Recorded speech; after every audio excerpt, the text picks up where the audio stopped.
call to order at 6 o'clock. And then I think we're good. I think most folks are virtual. Sorry, Rebecca. Bring them home. You can walk here too, Rebecca. We have plenty of seats tonight.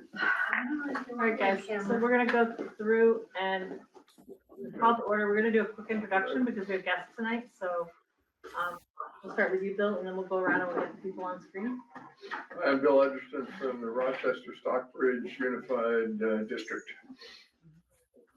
I'm Nancy Paisley from the White River Unified District that covers Bethel and Wilkie. I'm Kathy Galuzzo, First Branch District, which is covered in Chelsea. You may also from White River Unified District, Royalton. Jamie Daniel, White River Unified District, representing Bethel. Jamie Canary, Superintendent of Schools. Rebecca Mortensen, Director of Special Services. Kara Weatherell, Business Manager. Ray Blue, Director of Technology Communications. Matt, you want to go? I'm Matthew Feathers, Superintendent of Central Vermont Supervisory Unit. And on the board, we'll start. Want to start with Stacy? Stacy Peters, the Granville Hancock Unified District.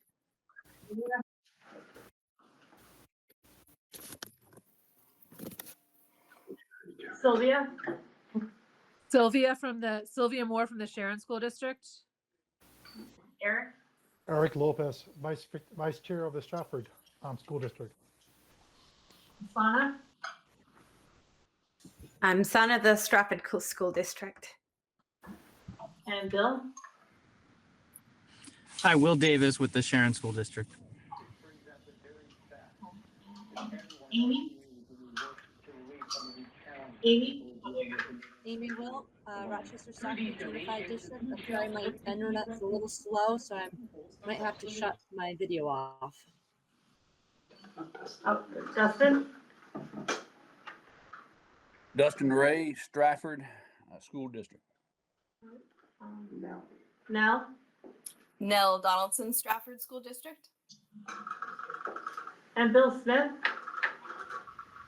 Bill Smith, First Branch Unified District. What are the names that we have? I think Robin just popped on. Yeah. Robin? I'm here. I had trouble getting in. Okay, we're doing introductions, Robin. Hi, I'm Robin Beebalong. I'm from the Rochester Stockbridge Board, former teacher. And who do we have on for your members? So Dominique, do you want to introduce yourself? Yep, Dominique LaFawn Copeland for the Echo Valley Community District. And Brittany is here also, Brittany Driscoll, but she cannot speak. Her microphone's not working. So I'm just telling you now so that you don't call on her. Okay. Anybody else on here? Don Mountford.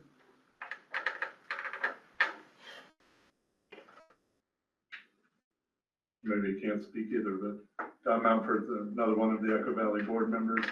I don't know if the phone number is one of our board members or not. I can't see the phone number. It looks like it's just the three of them. Okay. Well, welcome, guys. Yes. We're happy to have you here. We'll get going on our agenda and then we will have a conversation when we get there. Is there any public comment? Want to switch seats? We're just going to switch seats so Kathy can be a little closer to the mic. Yes. I've got that PE voice. Yeah. All right. It's great. All right, guys. Any public comments? All right, hearing none. Is there any adjustments to the agenda? All right, do I have a motion to approve the minutes of Tuesday, September 23rd? So moved. Second. Any discussion? Hearing none, the minutes are approved. Board correspondence, communications. Anything there? Public comments? All right, so we are up to discussion items. Update on Act 73, including discussion with members from the Echo Valley School District about possible partnership under the SU governance structure. Yeah, so I shared with contiguous districts, board chairs and superintendents, the proclamation that you made in August. Echo Valley was one of those districts. They got back to us earlier this month that they would like to join a conversation with you at the SU level to kind of talk about, much like what we've done recently with the Lincoln School District and also OSSD, Orange Southwest School District, about the SU governance structure, how it works within this SU. I'm sure they might have some specific questions around how we do business as an SU with 6-member district boards. So Kathy and I invited them to join us here tonight to have a discussion under that. There's other Act 73 updates that I'll provide to you under my report. But I think, you know, in regards to timing and things, it makes sense to really focus on that Echo Valley conversation under 7.1. Do you guys want to tell us how you're set up for the people here who might not know? Yeah, Dominique, do you want to talk or you want me to share a little bit? If you want to, Matt, because you're there, I think it would be easier than doing it online because I don't know how well you can hear me. Loud and clear, but I'll be happy to go ahead. Okay, either way. Thank you, board, for having the Echo Valley conversation tonight. Echo Valley is part of the Central Vermont Supervisory Union. They partner with another school district, Payne Mountain School District. Payne Mountain is Northfield and Williamstown. Echo Valley is Orange and Washington. Through this redistricting process, as they've been discussing, there certainly are some different interests between the two boards. Echo Valley has under 300 students, K through 12. They are a K-8 district and school choice out. They're high school students. That's really what has kept us from becoming a single district, is Echo Valley really does value the school choice model. Our supervisory union has the statutory 3-3 board from each local district, and they think they're interested in maintaining something like that. As redistricting discussions have been going on, I think I've heard that they value similarly to what White River values, which is local control and the ability to maintain school choice in those districts that don't operate their own high schools. So I don't know if there's anything else, Dominique, that you want to share, or? Sorry, it wasn't working. No, I think that was it. We just wanted to make sure that pretty much it was going to stay an SU and not be formed into a district so that we could still keep our school choice. Any questions? Go ahead. So Dominique, I don't, and board members, please chime in. So, I mean, Dominique, there's no guarantee that we will remain an SU. We're certainly advocating for that on a daily basis, at least once a day, to allow for the governance structure. I just wanted to give you and your board members a bit of a sense of what makes up the SU, and then I think our other board members will kind of chime in about how we go about our governance work. I think it'd be good for you to hear that. But just as an overview, so Echo Valley has it, you are contiguous, of course. You border First Branch, which is Tunbridge, Chelsea. And, you know, there's certainly been historically a partnership, meaning that students from Echo Valley would have chosen Chelsea High School prior as one of their choice secondary schools prior to the high school closing.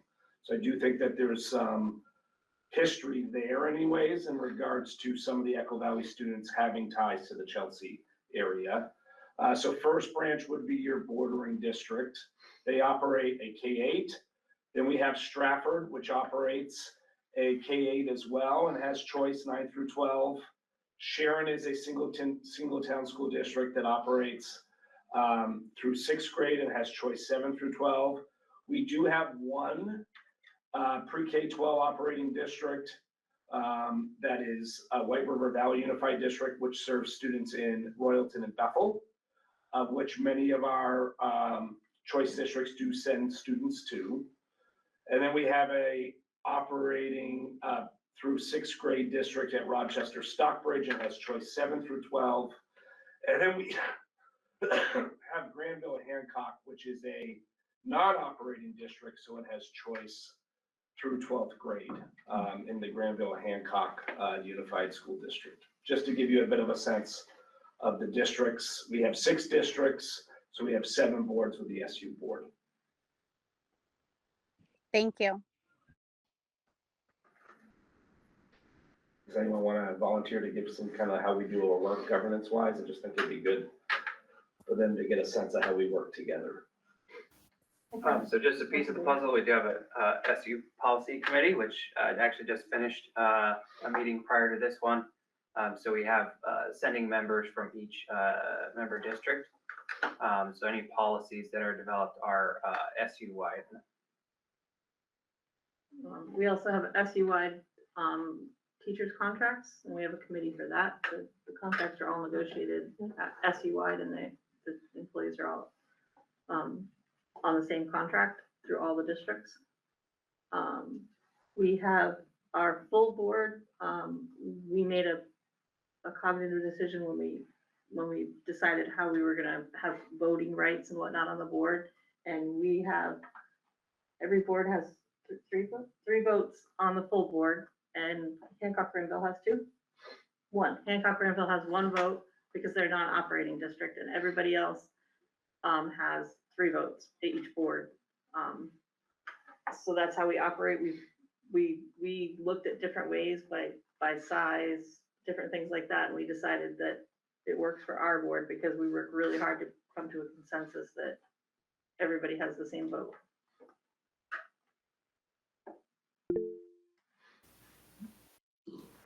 Eric? Thank you. And if I were to reframe the conversation just slightly, I think that there is a lot of our school districts who also value choice. The reason why the SU model works for us is not necessarily about choice. It's about accountability to our taxpayers and our voters. So the SU model, from at least my perspective, is a better model of accountability to the people who are sending money to support the schools. And as a result, our election to those boards and the way in which we work allow for a modicum of continued local engagement in the decisions that are made both locally and at a SU level. So which is why we endorse and want and like this model.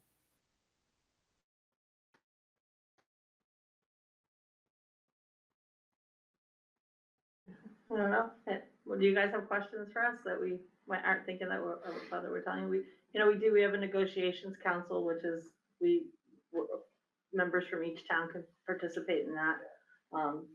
We have There's also sort of the more business side of SU too, with our folks over here. Yes. Meaning our business office, our technology, our districts all benefit from those folks as well. Yeah. Yeah. I don't know if it's unique, but one of the strengths of our SU is that we have not only worked well together as independent, but tied together districts. And that teamwork is real. And it goes from the local electric boards to the SU board that we represent all the districts, to the staff. And that has worked very, very well. When people wonder how we do it with our large geographic area that we've used more and more the wagon wheel communication process, where the superintendent doesn't have to be 4 or 5 places at the same time, but we can communicate via Zoom at our board meetings, and that's cut down the staff work and time dramatically.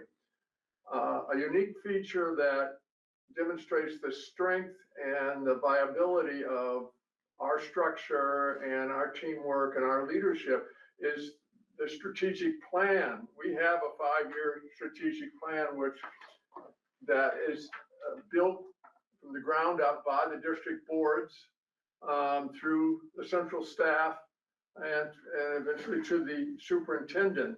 And tonight, and in fact, we're going to be reviewing the results of that 5-year plan, and that plan included specific goals having to do with academic performance, math, science, and English language arts. And we've been tracking that as a board and as an administration for 5 years, and this is the accumulating year, and we're going to be looking at all our goals that we set 5 years ago and how well we did. And I'll give you no surprise that we've done, thanks to this teamwork, very, very well. We're in the process now of establishing another strategic plan for the next 3 years going forward. We happen to believe we don't know where we're going. It's going to be very hard to get there. One value I think of the SU is flexibility. Since you've got a strong team, good communication, we work well together. And we have a plan that we can be prepared when the externalities happen. And the Act 73 is a perfect example of how we had to not only continue, but we had to get the resources, the leadership, the focus to have a difference having to do with Act 73. And our superintendent has been all over the map on that, giving a voice to rural communities, in particular the SU model, because we think it's best for the students, we think it's best for the towns, we think it's, and no surprise to you, you lose your local school, that has a huge impact on where your community is going to go as a community, as a connected community, as a community that cares for one another and is willing to fight for those things that are important to bring young families and others and businesses to our community. So all those reasons, we feel we have a model, and we're looking for, and we'll be considering partnerships under the Act 73 focus for consolidation, where you have you can consolidate but not lose that local voice and that local voice and the results of that local voice, which is we think is stronger, viable learning and opportunities for our students. How do you guys, how does your board operate? How is it set up? In Echo Valley, it's a 6-member board. I mean, much of what you've been sharing, I mean, at the SU level around, you know, we have common policy, common contracts. The voting is very similar. We're just entering negotiations for another round of that, and we have representatives from both boards that participate in that. So Echo Valley and Central Vermont are one? Echo Valley and Payne Mountain are together as Central Vermont Supervisory Union. Okay, so are they, how many members? So are they all part of a whole board? Yeah, so there's a 6-member CVSU board, 3 from Echo Valley and 3 from Payne Mountain. Okay. Payne Mountain has a 9-member board locally. Echo Valley only has a 6-member board. Any more questions for us? What do you? So Don's microphone is not working, and I don't believe this has been determined yet, but he's wondering, is there an idea of how many enrolled students need to happen to make a new supervisory in the Act 73? Well, I mean, the statute suggests that they want SUs or SDs, if reasonable, to be between 4,000 and 8,000. You know, the maps that we're seeing, I mean, they just met today, the map task force did, and looked at a few different models, one of which include regional units working together under the framework of BOCES, which wouldn't necessarily have to do with governance changes, but require regions to work together to find better efficiencies for special education services, transportation services, possibly fiscal services, things of that nature. There was also a map that was looked at today around regional high schools that would merge the state into 13 SDs, is my understanding, is that was an SD map. So, you know, we have met thus far with Lincoln and OSSD, and now you guys, that without, as an example of a district like the size of Payne Mountain, would not put us to the 4,000 number, but certainly when the legislature starts to look at drawing a final map, you could say geographically, if Echo Valley and Lincoln and OSSD wanted to join under an SU umbrella, we would then encompass 4 counties, and we would have 16 towns we would be serving. And I think you could then argue that we might have to be under that 4,000 threshold due to sparsity and necessity. Right. Another one, a comment actually of his was no loss of local control is huge, and I do agree with that. And then again, with all of the district or districts, I guess, joining, will there be like a drive mileage cutoff if, for say, we do happen to lose school choice? You know, it would be 45-minute drive to the nearest high school in your SU. Would they have that? Do they have a mileage set? I mean, I'm speaking, Kathy, on behalf of the board. I mean, our boards are very committed to continue the governance structure the way they are, right? So they see within the SU umbrella that would not result in needing to designate a high school. And any you know, designation language that we've seen thus far introduced from the legislature previous to Act 73 has indicated up to 3 high schools needing to be designated, and those requirements never required it needing to be even a high school within your SU. So okay. Geographic proximity could still be a local decision of your board. Okay. Because yes, you would be one of the furthest districts from our one high school, which is in Royalton. Although we do have some Echo Valley students who have actually attended our high school in the past. Yes, I believe you actually have one right now.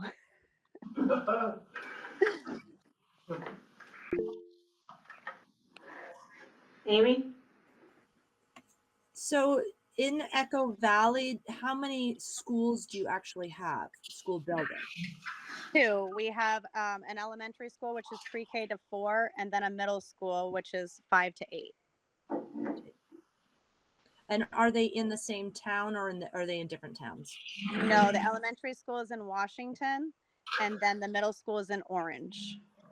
How far apart They're are only they? about, I mean, I don't know, 2.5, 3 miles apart, but Okay. they are separate towns. Okay. Thank you. Yep. And we do bus our kids all together. There's 3 buses, and kids ride together.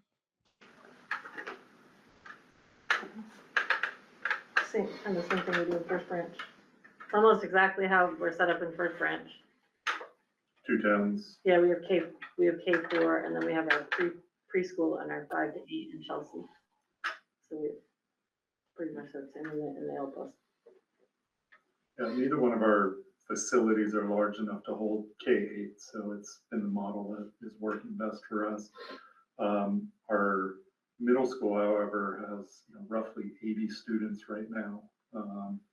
The elementary school has, I think, about 110 had a slight decline this year in enrollment, but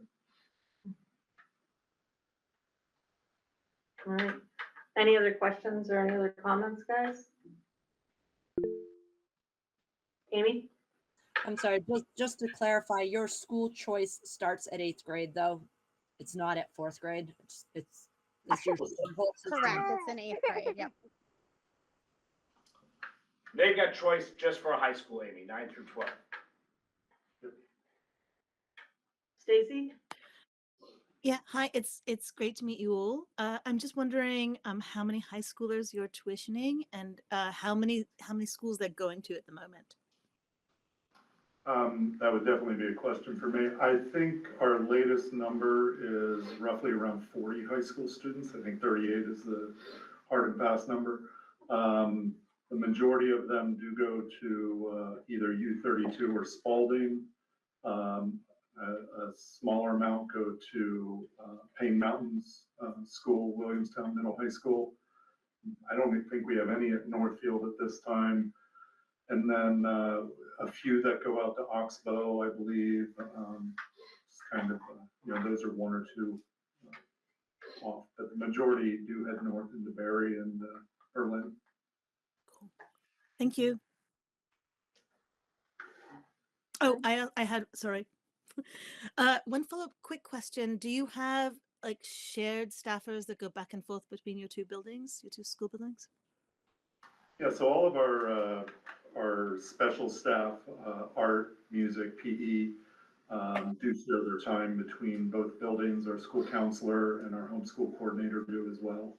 Okay. Other than that, the general ed classroom teachers and special educators are pretty much, remain at their single school sites. At this time, we've had a vacancy for a speech therapist actually, we did have one last year, but we have a vacancy at this point, so we're using remote services where needed. Cool. Thank you.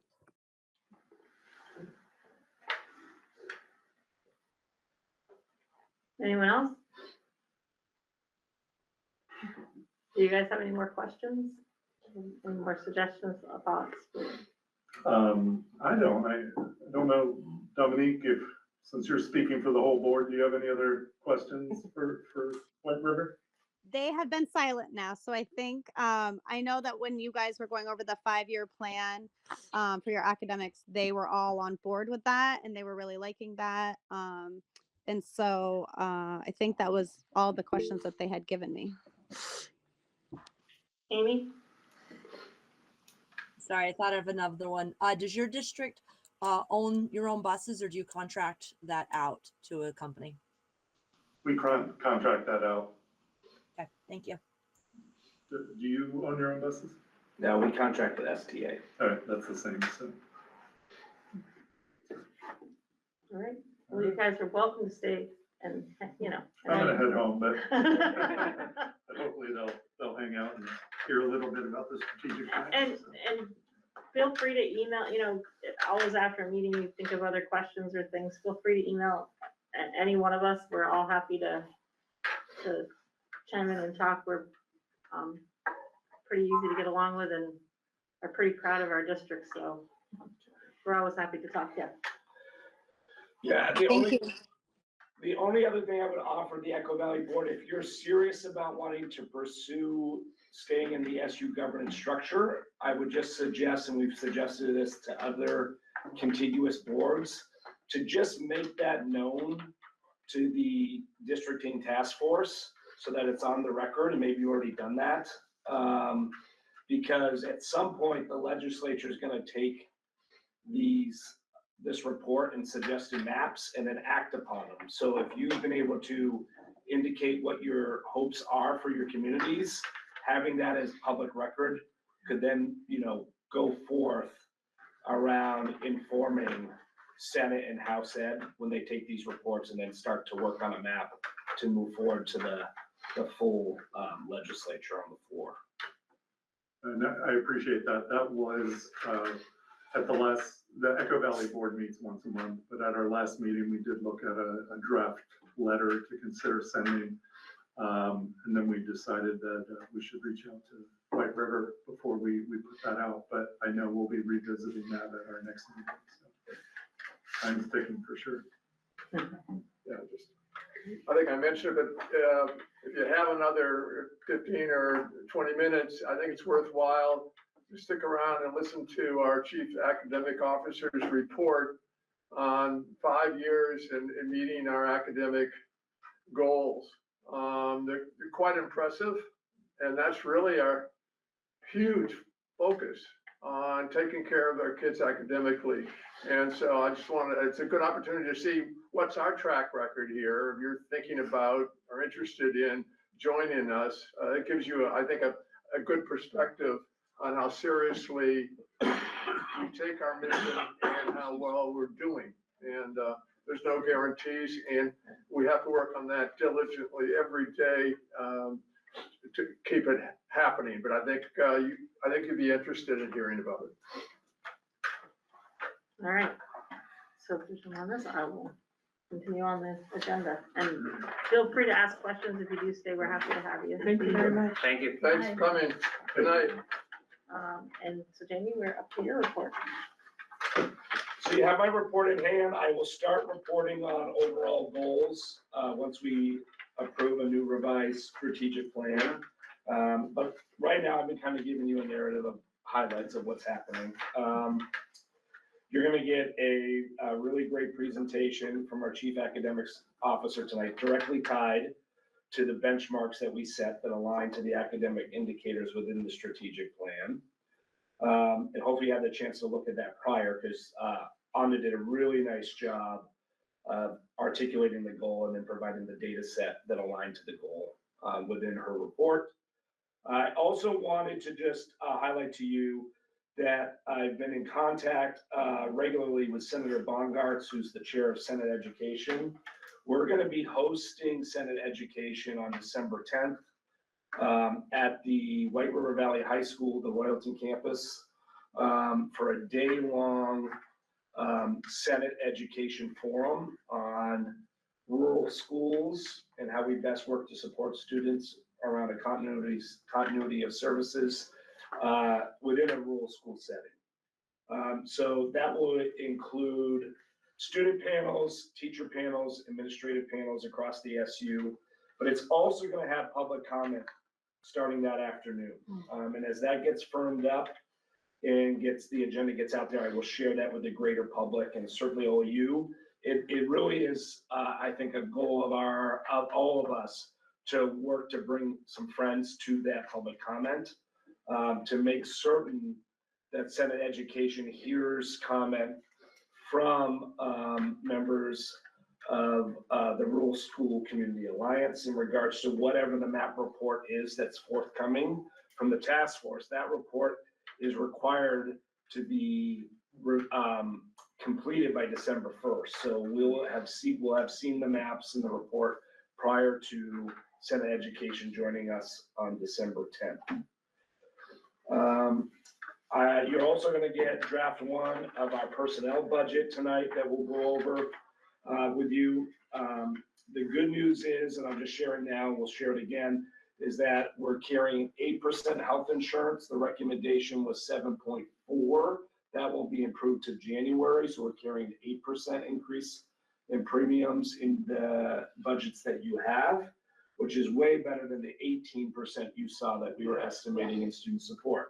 That's great news. It's the first time it's been under double digits since I've been your superintendent. So we're going into year 6. So that's good news for us.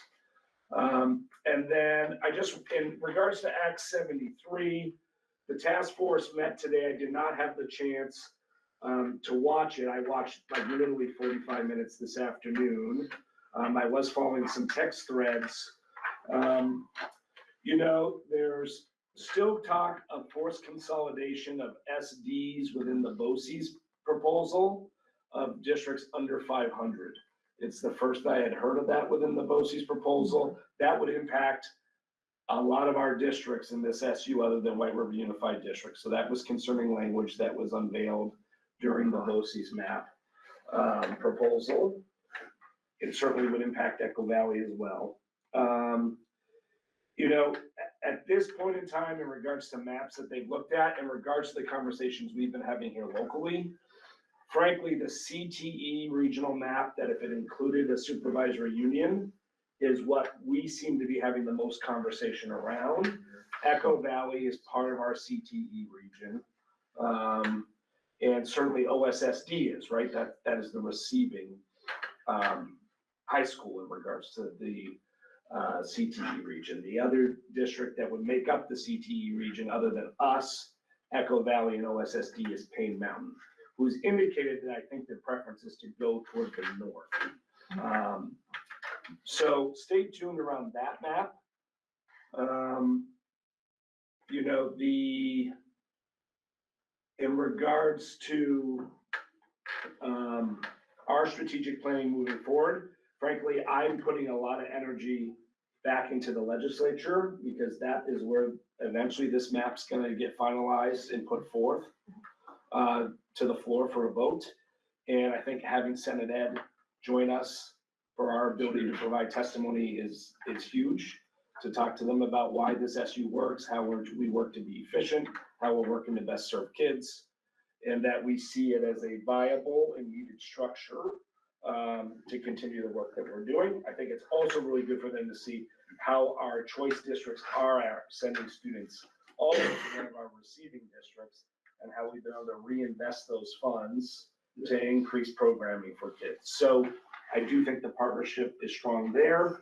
So I'm putting a lot of energy and emphasis ramping up to December 10th, because it seems to me that the task force has already made up some of its mind around these maps and how this report's gonna go. And so I think working now on next steps of educating Senate Education, which, you know, throughout the entire process has been the most supportive to our governance structure in regards to SUs, makes the most sense. And so that's where I'm gonna be really trying to bring out public and look for folks to join us on December 10th. Otherwise, I was away for a couple weeks, thank you. I was able to get a little R&R. I came down with essentially pneumonia while I was gone, and I didn't even get to show the horse, which was a bummer, but he did get shown. So a bunch of you asked how I did. Yeah. The horse came in fifth. Jamie didn't place. It was a great time, and thank you for allowing me to do it. But it's really good to be back in the saddle here at work. And thank you to everyone that made that possible, including the team at the central office. So, thanks. Thank you, Jamie. Any questions for Jamie? Oh, we got a couple. Bill, you go first. We'll get you in.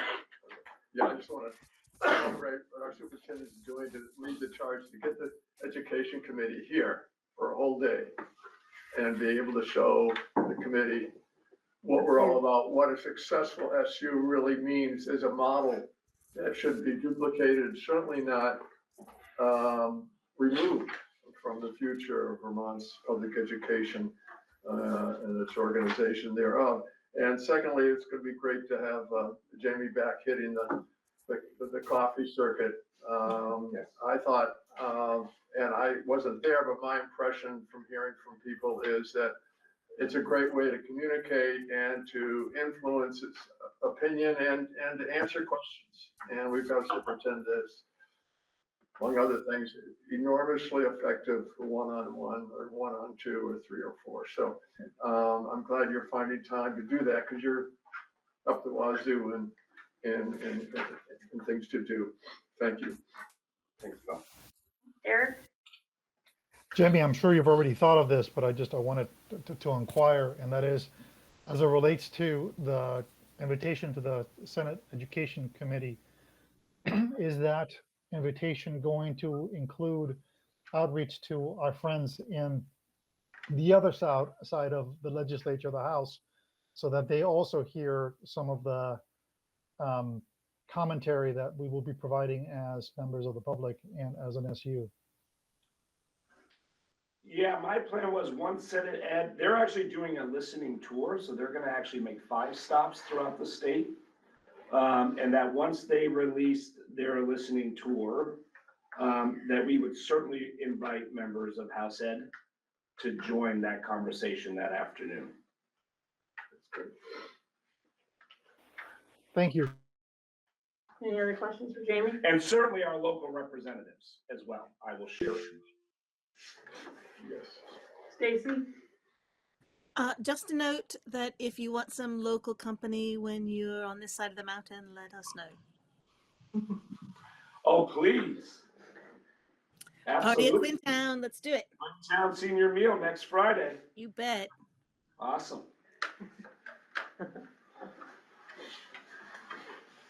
All right, guys. So Anna, you are up. All right, thank I you. hear you have an exciting report.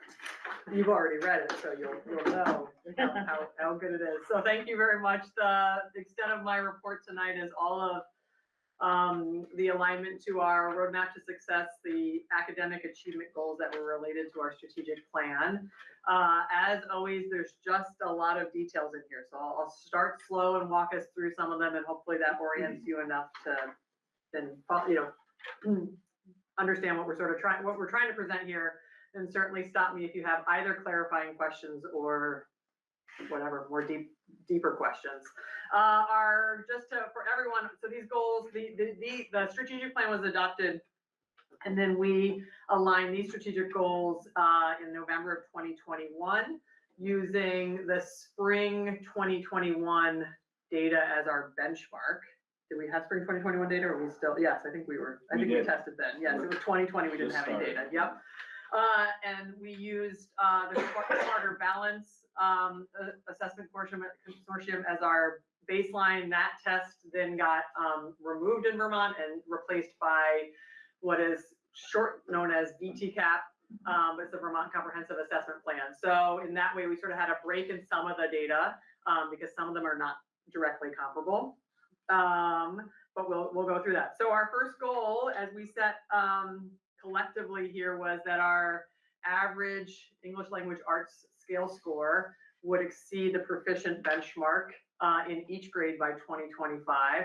And the graph that you can see here, again, this only looks at VTCAP because you could not compare scale scores across the two different assessments.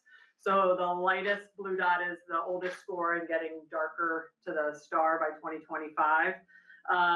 Green is our state average, and then the proficiency for all grade levels is 1750. So that's just the solid orange line across the middle. And you can see that all of our grade levels except grade 9 have been above the proficiency, have exceeded that proficient benchmark for at least one, if not more years. So we are pretty pleased with that. Grade 9 is, there's a lot around grade 9. It is just, most states do not test grade 9 in a state summative. And I think there's a lot of reasons for that. And it would be an interesting conversation to have with folks, or continue to have with folks at the state level here in Vermont about the thinking behind grade 9 and why we do it, and might it be better to do grade 10, which is what most other states do. But that is where we are. We are right in line with the state, but it's just not it's not up to where they have set the provision benchmark. Those data, as you may know, also come out a good month after the rest of our data because there's not a lot of national comparison. So it takes a longer time just to get that information out. So I'm really proud of the work that's happened 3rd through 8th grade, which also builds on what's been happening in K2, obviously, as those kids move through. Any questions on just that, on that graph or that, just before I move on? Not a question necessarily, just a comment or something that's notable to me is if you look at the average dot, the green dot versus the star, just in correlation to the year, they seem to do the exact same thing between the state average and our star. Regardless of where that proficiency level is, I find that interesting. Just to think of the students taking the test, the score as it correlates to the grade of the students, it changes in the same, essentially the same, yeah. Okay. So goal number 2 is math, very similar, but we started from a lower place in math, and so we set the goal to meet that proficient benchmark. And as you can see from this graph, that has been harder to achieve relative to what is decided as proficient for the VT cap. And we have, as a SU, exceeded what the state average has been in all those grade levels in each of the 3 years. So, right, this is sort of rough, yeah, there's a larger narrative here around how the state and us are all doing. And there is some thinking, there's been some long-term conversation around, I would say our math teachers are the folks that I hear the most from when it's time for the state assessment and it's still March. And I think they really do think about how much of the expectations for that grade level have been taught by that time, how much more they still are planning to teach. You hear this a little bit less in English language arts, and I think if you think about that content area, it is less linear. It is more like more of a spiral. You come back to some of the concepts over and over again in ways that I don't think impact or are not as impacted as greatly as they are in math in terms of having a state summative that really is at the 2/3 mark of the year. So that conversation also happens, among colleagues and other SUs in our region around sort of the choices that the state makes around the assessment. But I think really pleased relative to the state and how we're doing there in math. I would think that AOE would support having the mod cap, VCAP, at least for math, later in the school year. I mean, how long are we waiting? Based on a March, we're still waiting until August or September to get the results in. I mean, if we pushed it back to June, we're still waiting. And they should get their act together. And the fact of the matter is, you want more accurate results. So we're not getting accurate results if you're saying that we're tested on what they're learning in May and June and April, tested on that, and they haven't had the opportunity to do it. So, and I would think the state would like to be able to show the nation what we're doing in math. And what you're saying is we're doing better than the test shows. And so I hope your team of chief academic officers, as well as superintendents, everybody else, makes that point again and again. It's just crazy. Yeah. Where's that proficiency level set at? Are they looking at this where they should be mid-year, that proficiency score, or is that proficiency score for? That's beyond my, right, like. Right, well, no, sorry, I didn't mean to ask. Yes, no, I think you're right, like I mean, that's an interesting question. Because you're right, if the data, if it's really a snapshot of what they should have learned last year, then that makes sense, right? Yeah. In March, or even at the first half of the year. But that gets hard with curriculum design, that sort of thing. So it's a great point. Yeah, with the SBAC assessment, the scale score actually changed based on when the student took the test. That's not what I'm seeing with BT cap. The scale score is the scale score as far as proficiency. And the SBAC, Yeah, same grade level, same. it would change even from 2 weeks. Like what was proficient for a scale score would change after 2 weeks. Yeah. And so I'm not seeing this test be as adaptive in that regard. More accurate. Right.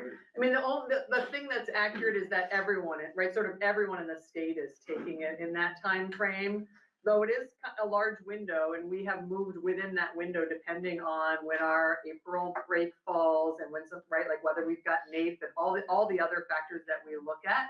This year, we are trying to get as close up to the April break as possible, so that we have all of that learning time beforehand, and then the assessment April break, and then potentially makeups if we had kids that missed it, but not wanting to also come back and test after the break. So, right, but there's all those factors that we try to look at. The only thing that is similar is that all the districts are in the same window. There's not anyone who's been taking it in June, but in terms of comparison to that external benchmark, that's the part that's not accurate, or it doesn't feel like it gets us at the summative for the year.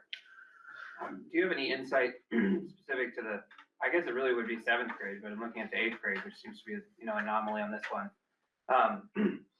Does ours, do we just offer more, do we have like, we're one of the only ones that does pre-algebra at 7th grade, or I don't know what the case is, I don't know the specific, but I am curious about that, because that's definitely as compared to the state. But yeah. Yeah, but also look where our 8th grade was the 2 years before, which was lower, right? So I think we had, a particularly strong cohort last year, Right.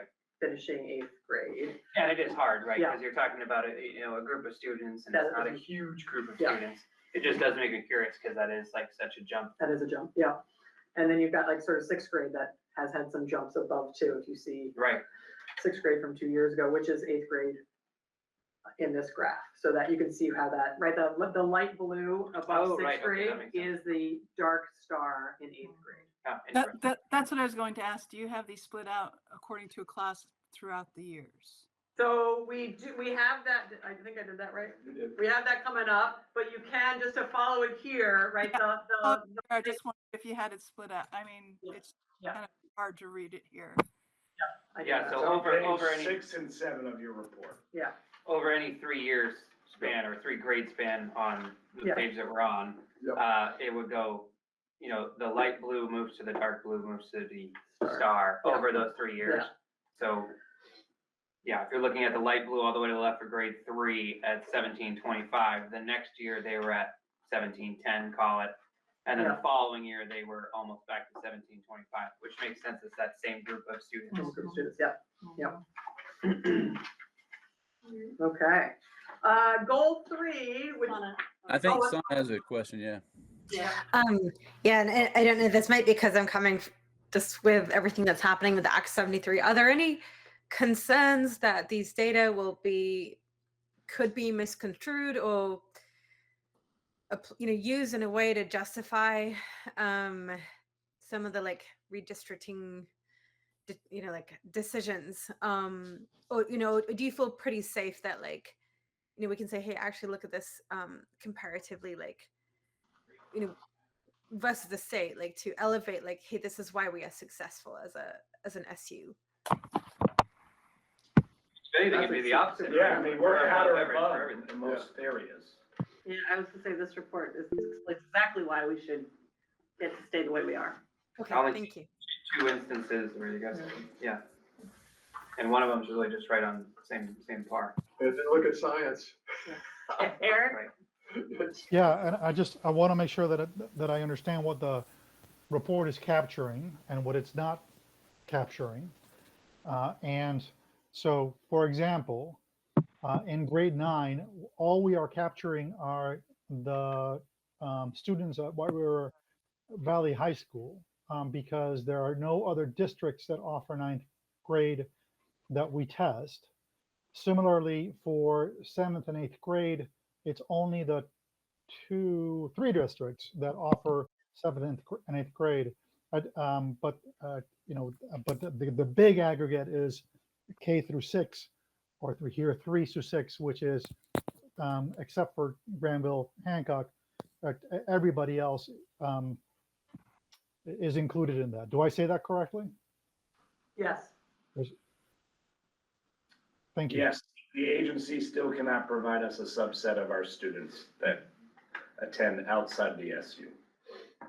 So it's this is us. So having how many students are in each of these pieces of data or each of these points of data would be valuable. If you have 100 kids, it's 1 point. If you have 10, it's 10 points. If you're speaking about percentages. Yes. Yeah, okay. Not scale scores. Yes, no, percentages. All But right. that can make a big difference in looking at it. I would, our cohorts, 10 wouldn't be, that's not realistic, but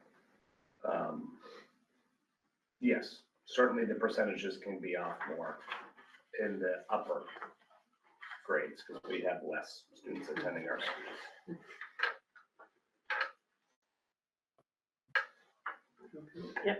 So goal 3 was focused really on our students who are starting and scoring sort of furthest from expectations, and how are we working to support increasing their achievement. So we split it into two parts just to isolate the English language arts and the math. And again, this sort of goes from light to dark over the years. This one does include the SBAC scores from 2021 and 2022. Because there was a level 1 or a furthest from expectations in that test as there is in the VT-CAP, so they might be comparable. Though you can see between 2022 and 2023, in some places, some really significant changes. So just that is right. Just note that exists in this, and so I put it all there. We can look at how much we want to compare it, but we've got 5 out of 7 grade levels for at least 1 year. We're able to reduce that number level 1 in half. We've got that for grade 3 through 9 in both ELA and math, and then in math, we got 4 out of 7 grade levels get it for at least one of the years.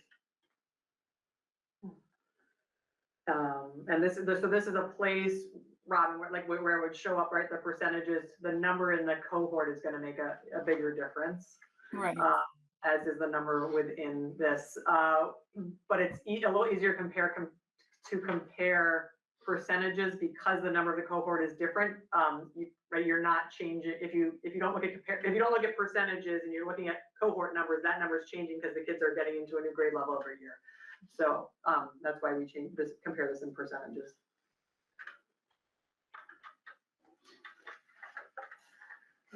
All right.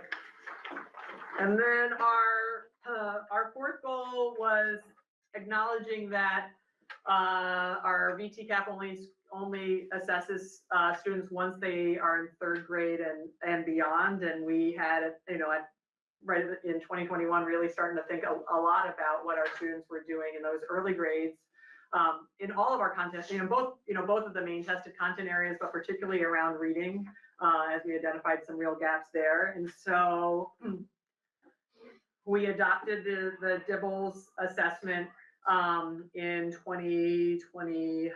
We started it in 2023 with a subset of students, and then have expanded that over time. At the same time, the state passed Act 139, which required us to do this kind of screening on all of our students in K through 3rd grade. So we have, that aligned. We were sort of ahead of that, but it aligned to what the state was asking us to do. So what you are seeing here on page 4 at the top is that DIBELS composite score for the grades K1 and 2, which is what was in our goal. And you've basically got the first 3 bars are kindergarten, the middle 3 bars are 1st grade, and the last 3 bars are 2nd grade, looking at them from fall, winter to spring. So we get kids in the fall, we have that initial screener, we identify where the gaps are, what the supports are, and then we're looking for that red bar to go down over the year, and the blue and green to increase in size. And generally that's what we're seeing. So if you see, and the average score is that blue line. So you want to see that go, going up from left to right, and it's going to reset each time you have a new grade level. So it goes up from fall to spring, and then up again from fall to spring, and then up again.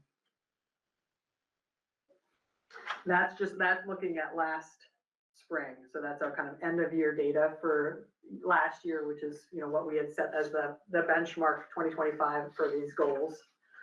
And then just pulling back out, we also do track my progress through for K through 2nd grade as well. And so that's a larger assessment, like a broader set of skills, not just what the DIBELS is doing. So just that's what the bottom graph on page 4 is a bigger view of what is happening in ELA in test-wise for our K through 2nd grade. Again, still seeing those reds going down and the blue and green increasing in size. Nice. Okay. Eric? I will be really honest and say that this is probably my favorite 2 graphs. Because for me, what they show is consistently how throughout the year we are improving the educational outcomes of our students. And I love the way in which it's presented, and I love that we are doing this. So thank you.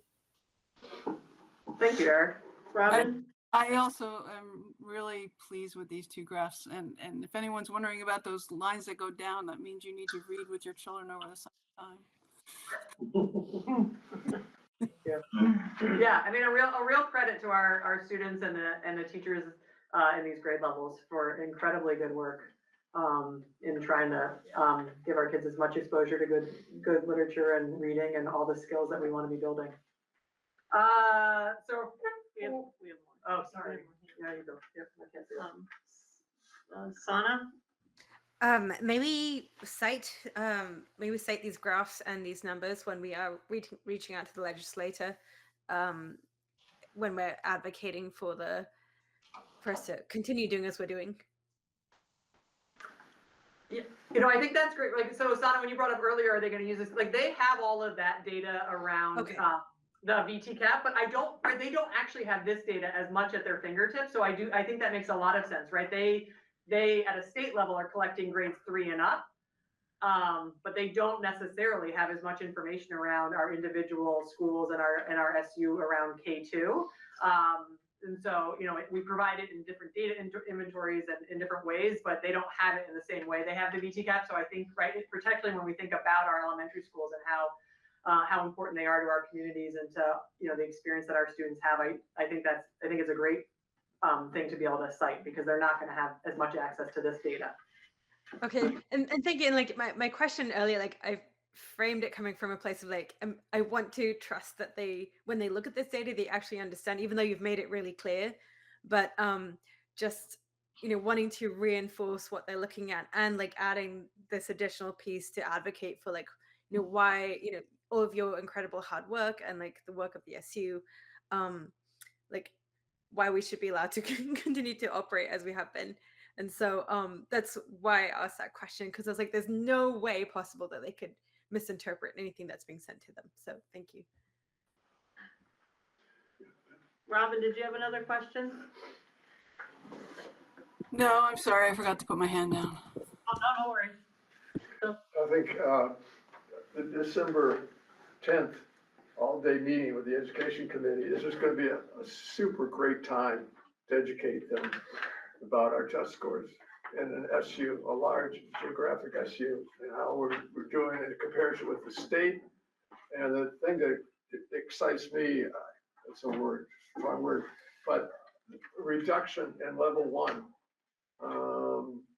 percentage of kids that are level 1. I mean, that's just huge. I mean, they talk about test scores are a reflection of household income and education of the parents. Well, level 1, you've got the toughest challenge to reduce that, and a lot of that is individual training. And so to be able to show that, I'd have it in red rather than purple, but I mean, that is just dynamite. And I'm just so pleased that you're going to be meeting with decision makers and be able to educate them about that. Maybe don't, because in my mind, it shouldn't be size of classrooms, it shouldn't be size of districts, it should be results. Will? Yeah, so I had a question that I've never really asked, and I've seen a lot of these reports and talked about the VT cap, and I know that we do a lot of good work with Dibbles and Track My Progress so that the teachers can adapt throughout the year. And I'm just curious if somebody can shed some light on why does the VT cap take like 8 months to get the results? Like why does that testing platform not quicker? Because essentially, like, you can't even really respond to the results in any kind of meaningful way. I have not heard a explanation for it. We get student level results this year we got them at the end of July, so that's closer to 4 months, but that's still right. It still seems an incredibly long time when you have an idea that they've got at least a good chunk of it done much earlier than that. So I haven't heard anything else. I don't know if there's conversation at the superintendent's level. I mean, the reason we've heard is about data integrity, and they did move up some of our reporting this year to try to get better checks and balances to ensure the data they're releasing is accurate. And that the kids that they're counting within these data sets are actually the right students to the right schools. That seems to be the reason we've been given and why it takes so long to release it. Gotcha. So, I mean, it's electronic test, right? They should have the results kind of like as soon as they're done, right? There's a writing portion right, that's gonna get assessed differently, but Okay. it's a smaller portion. Just curious. Thank you. Page 5 is sort of the other half of goal 4. This is looking at math foundational skills. We don't necessarily have the equivalent of the DIBELS in math that we do universally with all of our students, but again, we do track my progress from kindergarten on up. And so you can see in that top graph what that looks like for the entire set of math skills that are assessed in those 3 grades. I mean, you got to just think our kids are coming in doing really well, right? They are just like, they have a really good sense of numbers. We continue to build on this, but there's a real celebration here of our pre-K teachers, Yes. as well as our families and our community organizations that are supporting all of those kids in those first 5 years, 6 years, because our kids are coming in, as measured by this, really, really well prepared for what's coming to them. And then do we know what percentage of our kindergartners have done 1 or 2 years of preschool? it's a great, I don't know the number, no. Not off the top of our head, Yeah. but I think we could actually track that data fairly easily and report it to you in regards to how many across districts are actually participating in pre-K. Because obviously that's got to be what's going on there for those kindergartners coming in like that. And sometimes they're participating in one of our pre-Ks, even if it's not their home pre-K. Yeah. Meaning some families choose to attend a pre-K in another one of our public schools because of their route to work. Yeah. I think it's becoming more and more it's a majority of. Oh, Yeah. good, Yeah. good, good. And then the bottom half of that is just trying to get a little bit more at that real, when we're thinking about foundational skills. So counting and cardinality, it's a standard that, or a domain that's only tested in kindergarten. So just looking at what that looks like for last year's kindergarten from fall to spring, just to get a sense of where those numbers are. And again, fairly consistent there.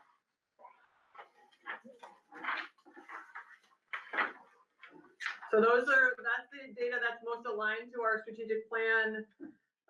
For your perusing pleasure, there's a couple more graphs here that capture the rest of the VTCAP data. The top graph on page 6, we've shared that before. That's looking at RSU compared to the state at each of the grade levels. This is just the data from 2025. You've seen this data previously for the previous years. So just comparing this past completed year against the state. And then at the bottom, and that's again English language arts, and the bottom is looking at those cohort numbers. So percentage of students in that cohort who were proficient or and exceeding proficient. Class of is listed on the left side, and then just to sort of orient you, it's the current grade level. So our current 9th grade is the class of 2028. So they were tested last spring, is that right? Or current grade, sorry, for this, which would have been last year. Yeah, I think that should be off one. They're now 10. Yeah, they're now 10. So the current grade for this testing, but I should have listed it differently. All right. Any Okay, questions? and then the same for math. Us against the state, and then proficiency by cohort. And then science, which we did not set a goal around, but maybe in retrospect should have, looking really strong in comparison to the state and the proficient benchmark. We, again, for those who, the state tests science in 5th, 8th, and 11th grades. So it combines a number of years of learning into a single grade level of testing.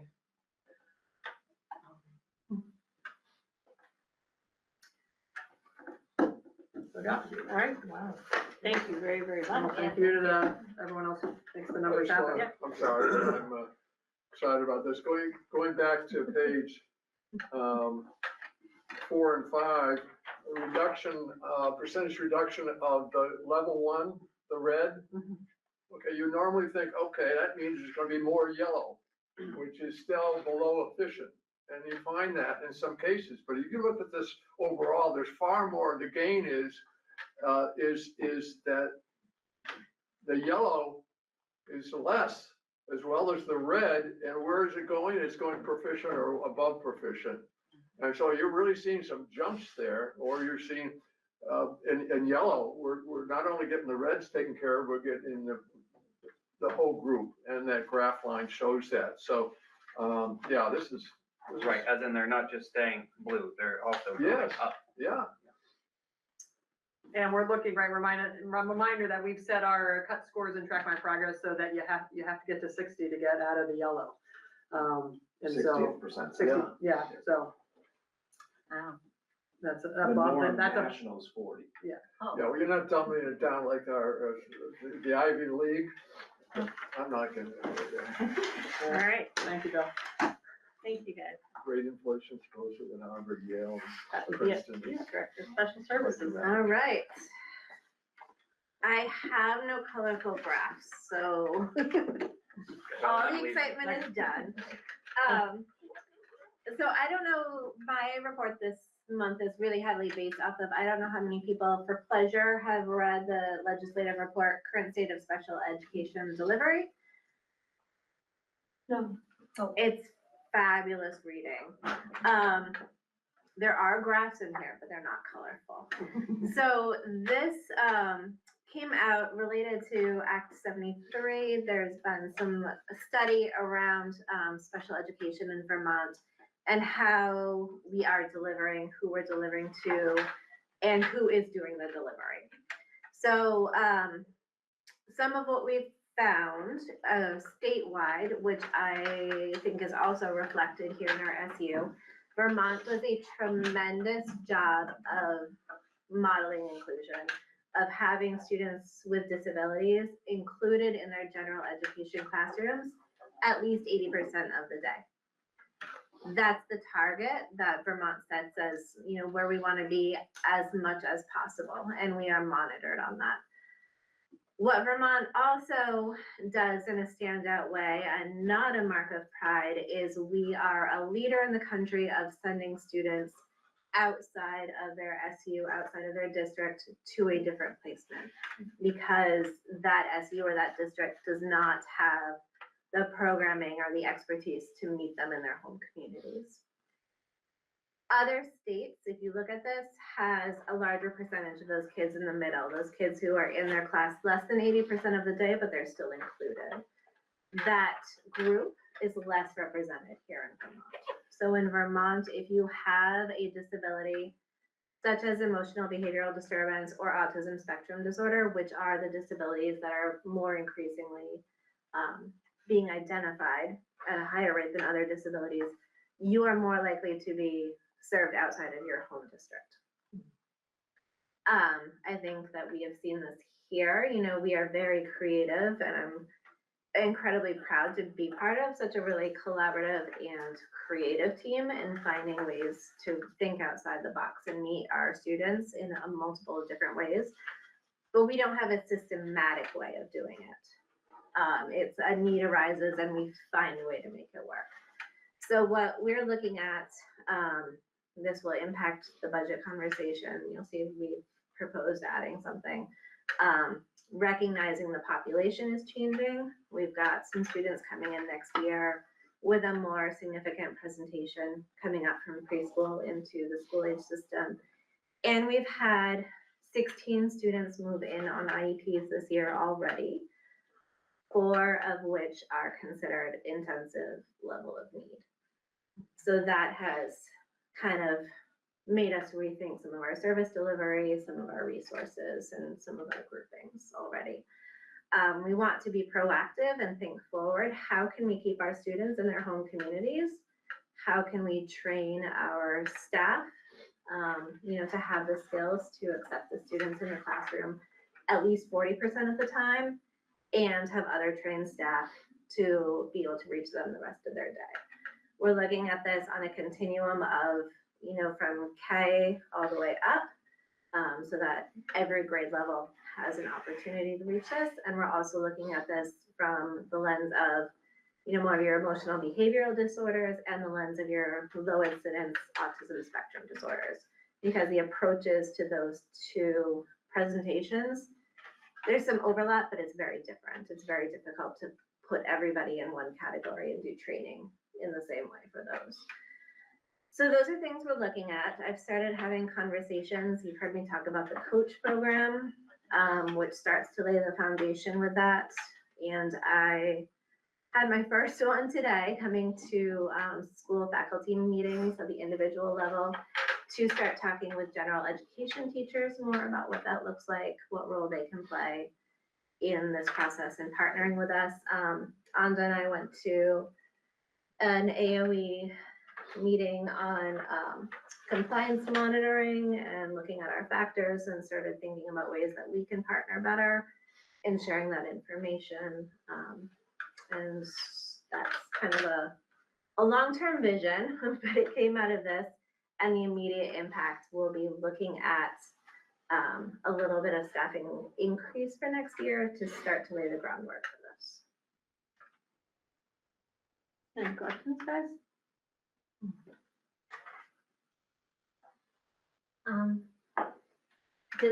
Does our new alternative school come under your jurisdiction? Like, does that count as being in the classroom 80% of the time if we now have some kids that are off campus? Right, that's one of those tricky things. We can count them because it is not completely sequestered. Okay. It is not just students on IEPs who are there. It's a mix of students who are receiving their education in an alternative way within our district. So when Jamie was talking about a BOCES model that the state is looking at, there are BOCES in other states which create kind of these hubs within SUs or districts where there's centralized staffing and training and materials to look at that. So you can think of the Waterman campus where we're serving those kids as almost like a mini BOCES within our SU that has the staffing and the resources for a particular demographic, because it's not just serving, one school, it's serving from among the SU. And will we be getting an update at some point as to how that's working? Mm-hmm. Yes, I can't bring you hard scores right now. I can get them for you in the next meeting. We, anecdotally, I can tell you currently they're serving 12 students within the program, 1 referral coming, 3 students who are affiliated but not within the program. They're accessing the space, some of the resources, but they're being served in a highly individualized way. So that's one of those kind of ad hoc. We have a creative solution to an individual need that's come up. Anecdotally, what I have seen, these are students who are at risk of dropping out. Attendance has increased dramatically for them. I wish Michaela was here to speak to that, because she's really been our attendance champion. And, you walk in and you see students who were very disconnected from school, and they're all listening rapidly to a read aloud about current events, and they are journaling.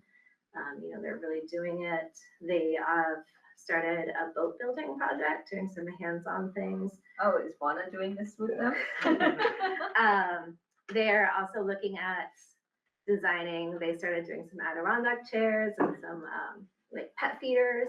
So, branching out some designs. And some Those are Andy's specialties, yeah. They are specialties. They tell them they usually cost $150, and I was like, I hope you give me a discount.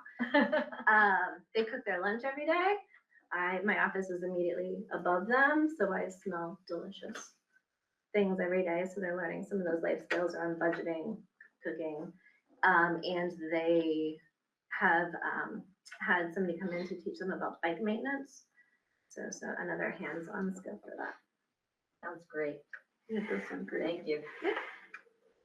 Rebecca, I had a question on the 16 additional students this year with that created, you have to create an IEP. Is there any, give us any flavor of that? Are these families that are looking for school systems that can provide successful social emotional? So that's one reason these are increasing. Are there homeschool parents that now see the benefit of getting professional support for their children, or is it just an act of nature? Yeah, I wish I Any could tell idea? you there was a trend or we're a hotspot point of interest. A lot of it has just been family circumstances, family changes that have necessitated a move. So they are in our Do area. you think that the reputation of our schools is one reason they're here? Or is it just hard to say?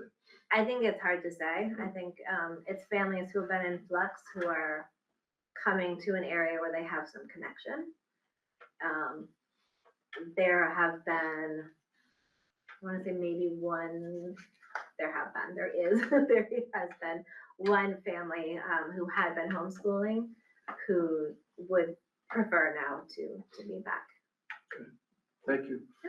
Thank you for asking, Bill. I had the same question. I didn't know just if that meant families that had moved here, so students that moved in, or if that meant, like through choice. Right. It's, I think it's a matter of circumstance. Okay, but not,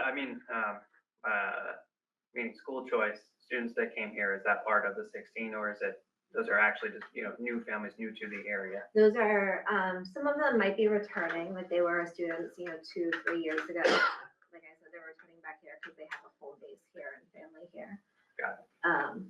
But it's life circumstance changes for So families. these are not students who, if we have a student served via IEP who chooses a high school or middle school outside of RSU, they still are a part of our count. We're still the Yeah. LEA. Got it, okay, Yes. thank you. Is that report available online? Of students who have moved. The in. report Yes, it is. about students with autism? Yes. Okay. I didn't link it because I'm not technologically savvy and I didn't Me know if you neither. can click a link when it becomes a PDF. Okay. But the title of it is in here, and if you search the title, Thank this you. like 80-page document is what you're rewarded with. Bedtime reading. All right. Any other questions? Thank you. Thank you. Thank you. Tara. Good evening, everyone. You have my report. It outlines what's coming down in November for reports. Other than that, I'm working on budgets. And I'll answer your questions. Any questions for Tara? Well, look at the last, or two of the last 4 bullets. Fuel oil cost per gallon and propane is down. Yes, you had asked for that at the last meeting, and I didn't have those numbers available, so I put them in my report, so you all had what it actually ended up being. That's great. Good news, good news. I like when I can save you all money, right? And notable for red, I wish I'd see it in my house. All right, for our future. Thank you. I'm gonna stand up so I can stretch up. Everyone has my report, and I'd just like to go over quickly that there's a lot going on in Alma with report cards and parent and student access to Alma, training for teachers about placing what does LOP stand for?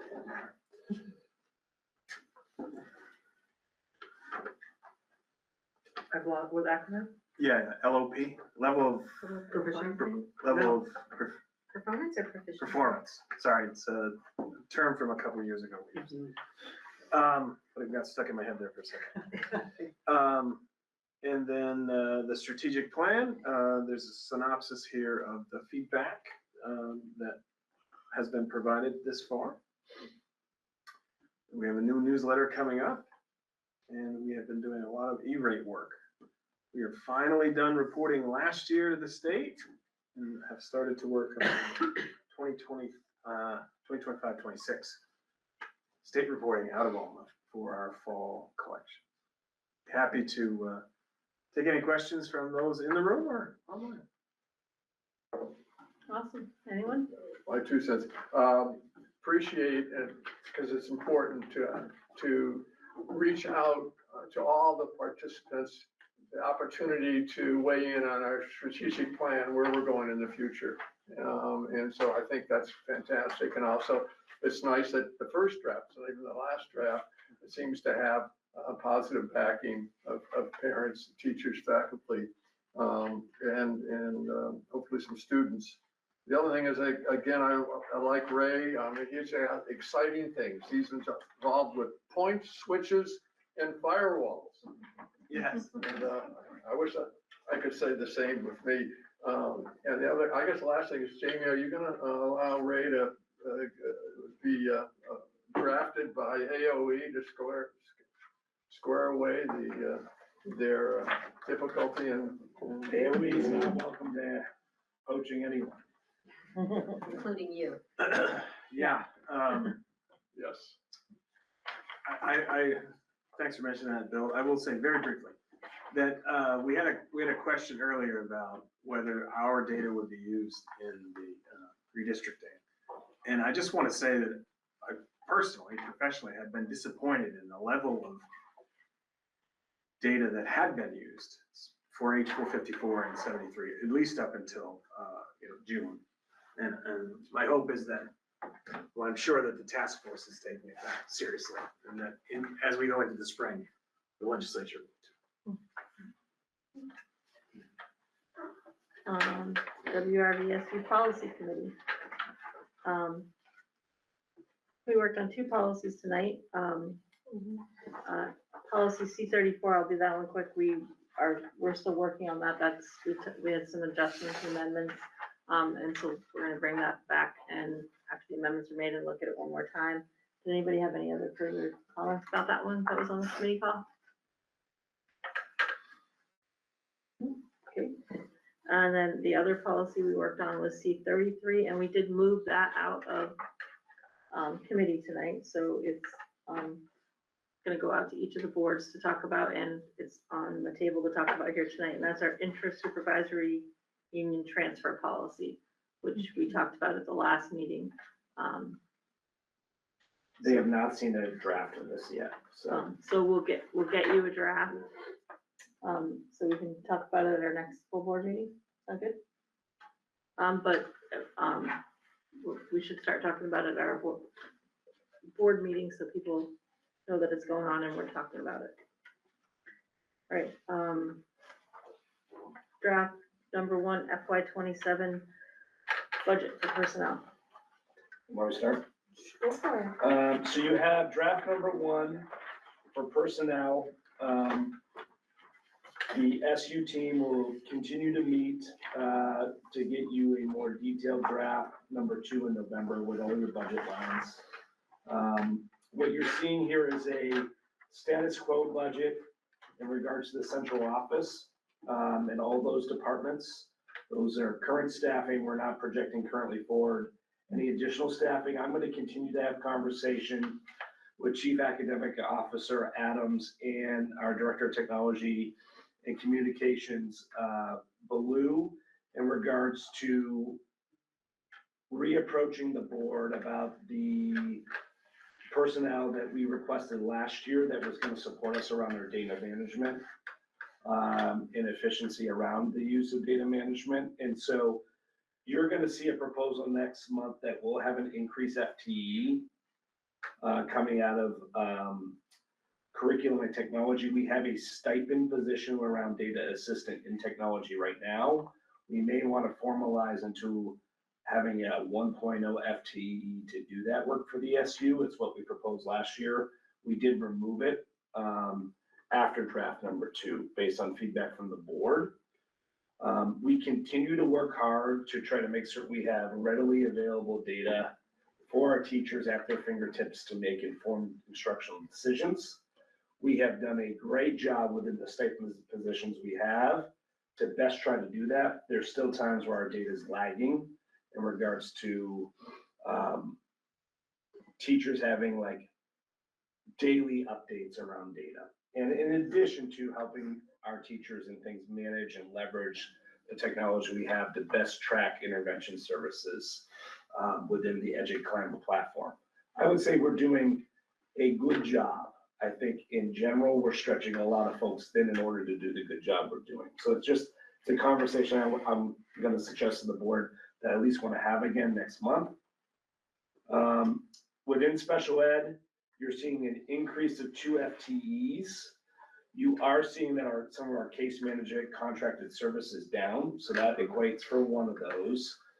Next month in special ed, what you are not seeing right now is what Director Mortensen was discussing is we're seeing more and more need in regards to ASD, autism spectrum disorder, specialized programming that we haven't actually built specialized programming for, like we have for students who have social emotional needs. Now, social emotional, we provide programming now K all the way through 12, both elementary at the Royalton campus, middle school at the Waterman campus, into high school at the Waterman campus. And then at the high school level, we built specialized programming for that about 4 years ago. We don't have that same level of intensive programming for ASD, student profiles, or low incident disabilities. And we're seeing more and more of a need for that type of profile service. What we've relied on in general in the past has been often out of district placements if we had a high level of need around ASD. And so 2 things. 1, there's no capacity to provide it in the state. 2, we believe, based on the work we've done around supporting students socially, emotionally, having kids within our SU allows us to ensure that we're continuing to work to fill academic gaps and best try to ensure that they're receiving modified instruction that is working toward them to be successful when they graduate from us. Some of the concerns I've always had around out of district placements is that as students leave, it's much harder to be able to track what are the actual academic interventions and supports kids are getting, in addition to the social emotional support. And when we have students in-house, we're able to actually monitor that. And our students are assessed on our local assessments. Like, we're expecting growth academically. And so I think the same thing in regards to trying to build some specialized programming to better serve some students with differing profiles and needs. So you're gonna see the full special ed budget. And what I think you're gonna see is an increase of at least another FTE, so up to 20 professional staff needed, and possibly another paraprofessional staff. I'll work on that with Director Mortensen to dial in exactly what we need staffing wise. But I think what you're gonna see is that you're gonna also see some decreases when you see the full budget, because right now you just have personnel, in regards to possibly some of the added district money we were still holding previously. The other thing that you have is, and we can talk about it more next month, is that we are sitting on some surplus funds within the SU that I think we ought to look to leverage as we build some additional specialized programming that I do believe is gonna pay off for our kids in regards to better services, but also pay off in regards to not needing to rely if a kid moves in on out of district placement moving forward, that we really be at a place as an SU that, I mean, right now we have, are we under 10 at this point, Rebecca, out of district placements? We're around there. Right around 10? The difficulty is with students moving in or presentations changing, that there are requests for additional that we're trying to continue to program for and keep with us. So the idea being that over time, this would result in better continuity of service, but also result in better efficiency for you as a system. With a reminder being most out-of-district placements now are well over the 6 figures, and that's not taking into account specialized transportation services, which is also quite expensive. And within Act 73, they are changing how they're funding special ed, and that's something that we'll talk about moving forward too, in regards to how the foundation formula weights may happen with special ed. So the more we can do a good job of being efficient in-house, I think the better it's going to serve our students, but also serve our ability to be as efficient as possible moving forward. So what you have here is an increase, like I said, of staffing via decreased contracted service case management right now. We're going to do a budget next month that has your entire budget, so you see what the overall bottom line is, in addition to us with some recommendations of how you can utilize some of your surplus funds to offset some additional programming we look to build. And we could wean ourselves hopefully off of those surplus funds over the next coming years, because you're sitting at a pretty significant surplus over the last few years due to how we leverage COVID funds, but also, frankly, some of the efficiencies we found in special ed over the last several years. And so I think it makes sense to, at some point, reinvest those back into the system to stabilize your assessments, as I think we come into a challenging budget cycle with some of the revenue that the governor put in, and we could wean ourselves off of utilizing this revenue over time, not just we use revenue right now and it goes next year. Like, I think we could slowly build that revenue down over the next 3 years so that you're not seeing much of an increase in assessments this coming year while we look to build some additional programming for our kids. So those are my thoughts right now. I think you'll get a much better picture of that next month when we give you the full budget in all departments and talk to you about how we might leverage some revenue to help build some of this new programming for next year, but wean ourselves off of that revenue for the next, over the next 3. I mean, having revenue to be able to do that with is a good thing. 5 years ago, we had deficits. So the fact that we have some surplus revenues that we can use strategically is a celebration. And doing it over time, I think, can do it in a way that we're able to build some additional programming that will save us money, that will result in not seeing any big bumps in assessments. I just want to reinforce that.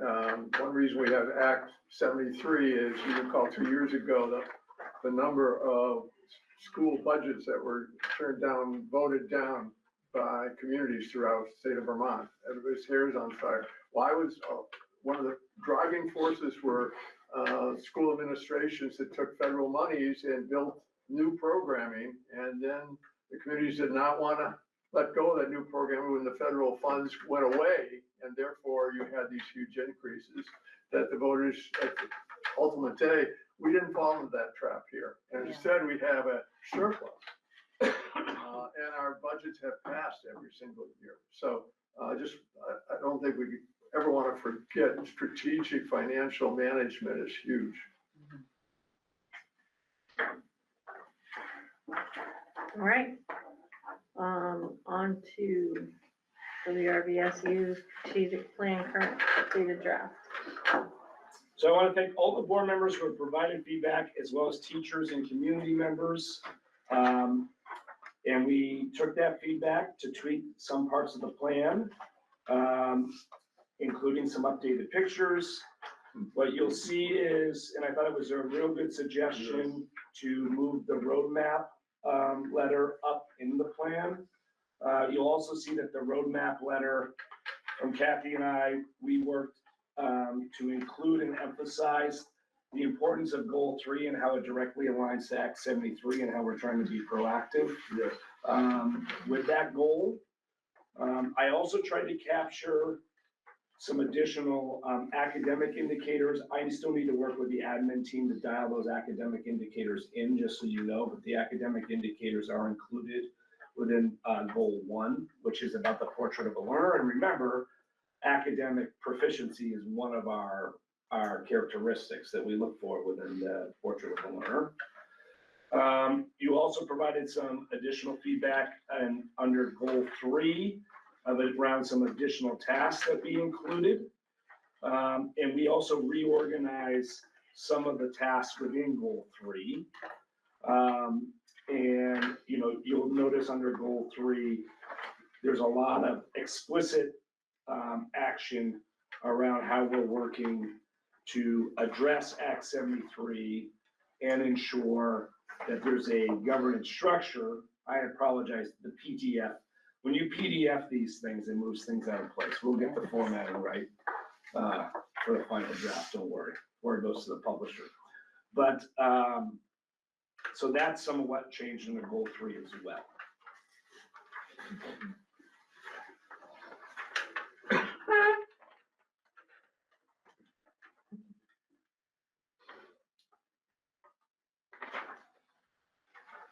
And just to remind the board, I'm recommending a 3-year plan because I think it makes the most sense based on to where we are currently right now politically to have a 3-year plan. I think there's going to be continued to be moving parts coming at us, and having a plan that's focused, that aligns to the work we're doing directly in front of us, I think makes the most sense, because my hope is that possibly things will settle down in the upcoming 3 years, and that then we could look to plan out further within a 5-year plan after the sunset of this 3. But I think trying to keep it realistic in regards to what's actually in front of us over the next few years makes the most sense. I think, I mean, I love that they're in goal 3, and obviously it's quite urgent right now. But I think I've been frustrated by among people I know in Bethel is folks who are anxious about all this, but are not willing to call the legislators or write a letter to the legislators or go there and yell at their legislator. Maybe that's something we could work on together as a way to hustle people to, say, this is, pardon my French, this shit is real. We need to do this, and we need to do it soon. Because as you said, they're already starting to make tentative plans, but they're perhaps not so tentative. Well, and it's interesting that you say that, because I do think that kind of people like, I don't want to lost their, some people thought when H 451 went to 73, it like, well, it was over, they didn't do any of that, right? Like, I've had many people say that to me, like, no, it's not over, there's like, it's still there, and it just changed. So I think that, yeah, like, how do we get people like saying this is still urgent and we still need to be on them, which I think you do a good job of saying. No, but I've tried not to I have intentionally not ramped it up too soon to have burnout. Right. Meaning that I think starting in early December is when that is when action is gonna need to be had right through the session. The task force is important and they're gonna design a report, but it is clear that the legislature is then gonna take that report and then go with it, right? Like the report is a report. The legislature is gonna be the one that does action. And so I've sort of tried not to create fatigue around this, to say, like, as soon as that report comes out, that is when we need to mobilize and be as vocal and as engaged as we were last year. Because certainly our representatives have said, we were quite mobilized as an SU. The RSCA was mobilized, but our local representatives were receiving upwards of 500 communications in a day. Our ability to get the word out and to make an impact was significant. The key that I wanted to do is make certain that we didn't burn folks out over that around the task force. Makes sense. So at some point, we'll basically get the okay to start phone trees and stuff. I think it's about us seeing what comes out of the task force and then making a judgment call, like, do those maps make sense? And if not, then yes, we're gonna need to sound alarms immediately, ramping into the legislative session, that we need change. It's just, I mean, I'm sure all of you know this, the people either think everything is a done deal or they're just not paying attention. Yeah, that's what I was saying, is like, You know, it's like, And one of the tasks we might want to include in this is possibly even each one of our district boards, I thought about this, identifying a board member or two that can just put out a front porch forum or things for local folks to be a reach out to them, just to try to continue to educate our communities around this. Because it's gonna take all of us, right? Like, this is gonna need to be a zone defense in regards to communication and outreach. And there's certainly folks that will connect with you that aren't gonna necessarily connect with me, or vice versa, right? And so, I'd actually be curious to see what you think of a board around that, around identifying one or two board members per district board that kind of served as that connection and conduit to the community, in addition to the work we're doing at the SU of trying to communicate. I think it's a really good idea. I mean, when I used to do union political work, it's the personal connection that convinced a lot more people than sending them a letter or having a kind of general thing in the newspaper or whatever. And also convince, you convince that person, and then you ask that person, are there 4 or 5 people you can talk to similarly to get something done? So I think it's a really good idea. Yeah, I'm sorry. Oh, go ahead. I support that, and I think it should be in the next draft. I think all of us should be aware and look at goal 3 very closely. 9 of the 12 tasks that are listed here are either the SU board or district boards or both.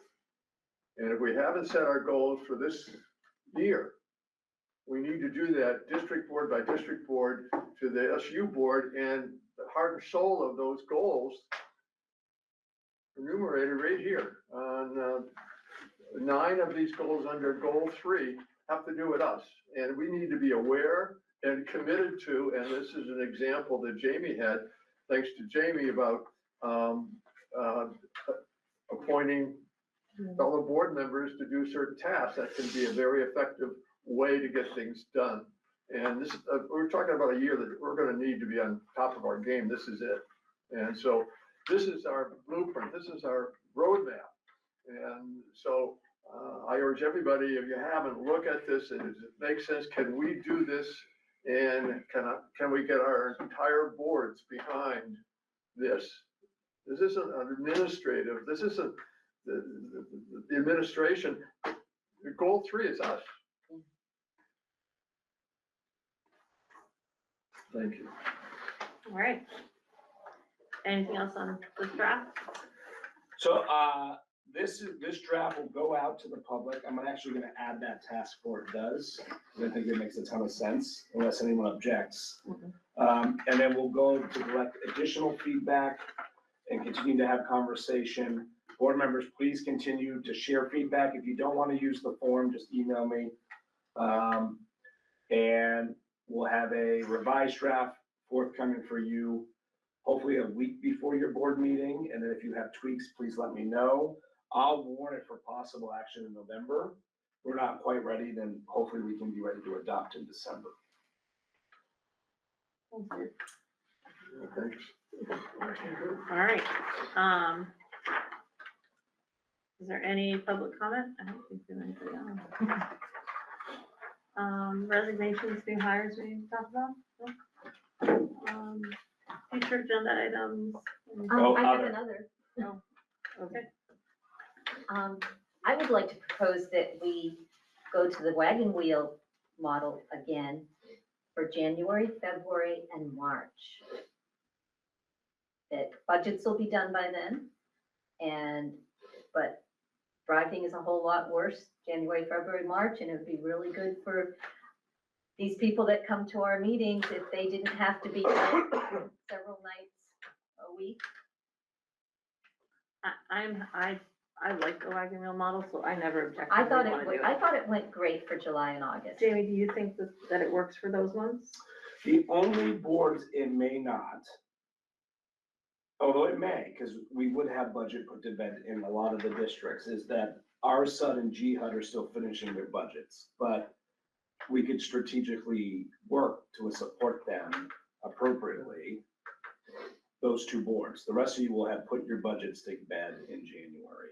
And it may just be that we're looking at possibly February and March and not January, because January is when you're usually adopting. And so there are warnings and everything in Yeah. January. Yeah, so we need, So it may just be February and March if you wanted to consider, because January we're doing warnings and putting budgets to bed. and I like that idea, because Yeah. just as less meetings for me works too, because we're gonna be vamping up negotiations, and there's lots of meetings there, and so I think some of the board members might, that's a time when. I mean, I do know a lot of other SUs that always do it in March, because that's when you reorg, and they just do all their reorgs in March as a wagon wheel. So yeah, I mean, it's maybe something you put on the agenda for discussion next month. Yeah, so that can be, that'll be one of our future agendas, and we'll see if we can make it an option for February. I do think January will be hard, because we're all trying to, we're still finalizing and signing and tweaking at that point. But, okay, that's a good idea. I have one other thing under business that I meant to mention that I didn't get to, Kathy. Can I just do it real quick? This is why your meeting went quicker when I wasn't around. Oh. Yeah, we had a 42-minute. Oh, I think that might be a meeting last record. week. Wow. So just real quick, we are currently engaged in a pilot year of us self-assessing district quality standards. There are some standards around governance that I need you all to assess. So I'm going to be sending you out a Google form with their rubric. I need to get that data back to the AOE by November 21st, so we'll put a deadline about a week prior to that. I will email and explain to you all what this is. Now that we have the rubric, I need to get it out to you. There's some proficiencies for you to self-assess. I thought it made the most sense to do it via Google Form. I will share that data with each of your district boards in December, once I gather it all. So you'll get it for the SU board and each of your district boards. But if you can fill out that Google form on those within the next couple of weeks, that'd be great. For us, it's both SU and our district. Yes. Okay. Bill asked me to put together board goals. That's the whole separate. Right. It's all separate. That one's Yeah, put- sorry, yeah, Robin, right, you have some district board goals that you're gonna self-assess. These are the district quality standards that the state, which Bill had a hand in helping create, around standards of best practice for boards. Robin also prepared one for the SU board. Oh, sorry, I was thinking ours. SU board, and if we could fit that in at some point, I think we need to have an opportunity to say how well, give ourselves the same test. Yeah, no, I agree. Maybe we do that after I send this one, just because I need it by the And 20th. if we try to do it Thank at you the so same time, I much think it'll for get doing that. confusing and overwhelming. Great. All right, so I think we're at the point where we can, our next meeting is, On Turkey Day. yeah, November 25th. Are folks around, are they still good with that date? I'm good with that date, but And it's at 5:30 instead of 6. That's what it says right, here. 25th is Monday, but it's. I don't know why it says that. Should be 6? Should No, be it's six. Tuesday, right? Wait, the 25th. It's the same, today's Tuesday. Yeah, I know my days on this. Okay, that's fine with me. This is fine. We have a quorum for that Tuesday? I'll be here. Great, all right. So it is Tuesday, it's not Monday. No. It's Tuesday. Yeah, good, yeah. At 6 though, not 5:30. All right, I'll entertain a motion to adjourn. So moved. Second. All right, we're out of here.